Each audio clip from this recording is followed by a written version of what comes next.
दोस्तों हरे कृष्णा। मैं आज आपको कार्तिक मास की कहानियाँ सुनाने जा रही हूँ। एक बुढ़ा था, उसके साथ बहुएं थी। वह अपनी बहुओं से कहने लगा, मेरा तो कार्तिक नहाने का मन है, क्या तुम निभा दोगी?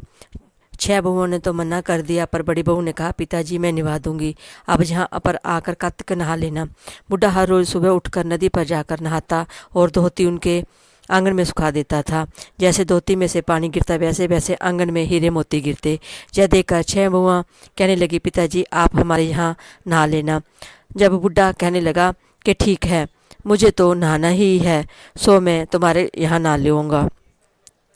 तब अगली सुबह बुढ़े बाबा ने नहा धोकर धोती उनके आंगन में सुखाई। वहाँ हीरे मोती नहीं गिरे, तो भी सारी बहुआं कहने लगी, उसके यहाँ तो हीरे मोती गिरते हैं और हमारे यहाँ कीचड़। हमारे यहाँ तो तुम पाप से नहाते हो, आप उनके वहाँ ही नहा लेना। अब बुढ़ा बाबा बड़ी बहू के यहाँ नहाने लग गया।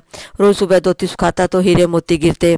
इस प्रकार कार्तिक महीना समाप्त होने को हुआ तो उसे चिंता होने लगी। बड़ी बहू ने पूछा, पिताजी अब किस बात की चिंता है? तब बुढ़ा बाबा कहने लगा, बहू मेरा कार्तिक महीना समाप्त होने को आया और मेरा मन करता है कि मैं एक दिन सब परिवार वालों को खाने पर बुलाऊं।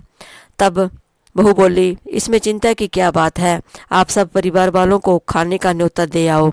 अब बुढ़ा बाबा न्योता देने गया तो 6 बहुओं ने कहा, जब तक वह घर पर रहेगी हम खाने पर नहीं आएंगे। बुढ़ा बाबा आकर चिंता में बैठ गए तो बड़ी बहू ने पूछा, पिताजी अब किस बात की चिंता है? तब बूढ़े बाबा ने कहा, बहू उनका कहना है कि जब तक तुम यहाँ रहोगी वह खाने पर नहीं आएंगी। तब बड़ी बहू बोली, इसमें चिंता की क्या बात है, मैं 4 रोटी लेकर खेत पर चली जाऊंगी, आप न्योता दे आओ। वह सारी बहुआं आई। उन्होंने कुछ तो खाया और बचे हुए खाने में मिट्टी कंकड़ डाल दी। उन्हें सोचा कि अब आकर वह प्रसन्न होगी। जहाँ बड़ी बहू खेत में जय कह रही थी, राम जी की चिड़िया राम जी का खेत, चुग लो चिड़िया भर भर पेट, मेरे ससुरे ने घर में जगह दी है और मैंने खेत में। इस प्रकार वह चिड़िया को बाजरा डालकर घर आ गई। तब बूढ़ा बाबा उदास बैठा हुआ था और बोला, पिताजी क्या हुआ, आप उदास क्यों हो? तब वह कहने लगी, बेटी तुम्हारी देवरानी जेठानी आई थी और उन्हें खूब खाया पिया, बचे हुए में मिट्टी कंकड़ डाल गई, तुम्हारे लिए कुछ नहीं बचा। तब वह बोली, कोई बात नहीं पिताजी, मेरा क्या है, मैं तो 4 रोटी फिर बनाकर खा लूँगी, बाकी सब तो ठीक ठाक निपट गया ना? वह बोला, हाँ बाकी सब तो बहुत अच्छे से निपट गया, कुछ कम नहीं पड़ा। बहू अंदर गई तो जाकर देखती है कि जिस खाने में वह मिट्टी कंकड़ डाल गई थी उनमें हीरे मोती बिखरे पड़े हैं और घर महल हो गया है। सारा घर धन दौलत से भर गया है, अन्न के भंडार भरे गए हैं।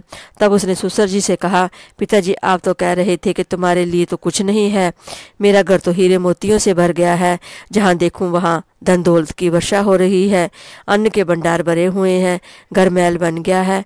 बूढ़े बाबा ने कहा, बेटी तुमने कार्तिक सत्य से निभाया था, उन्होंने पाप से, कार्तिक देवता तुम पर प्रसन्न हुए हैं, सो उनकी कृपा से तुम्हारा घर भर गया है। जैसे कार्तिक देवता उन पर बरसे वैसे सब पर बरसे, कहानी सुनने वालों पर भी और कहानी कहने वालों पर भी। बोलो कार्तिक महाराज की जय।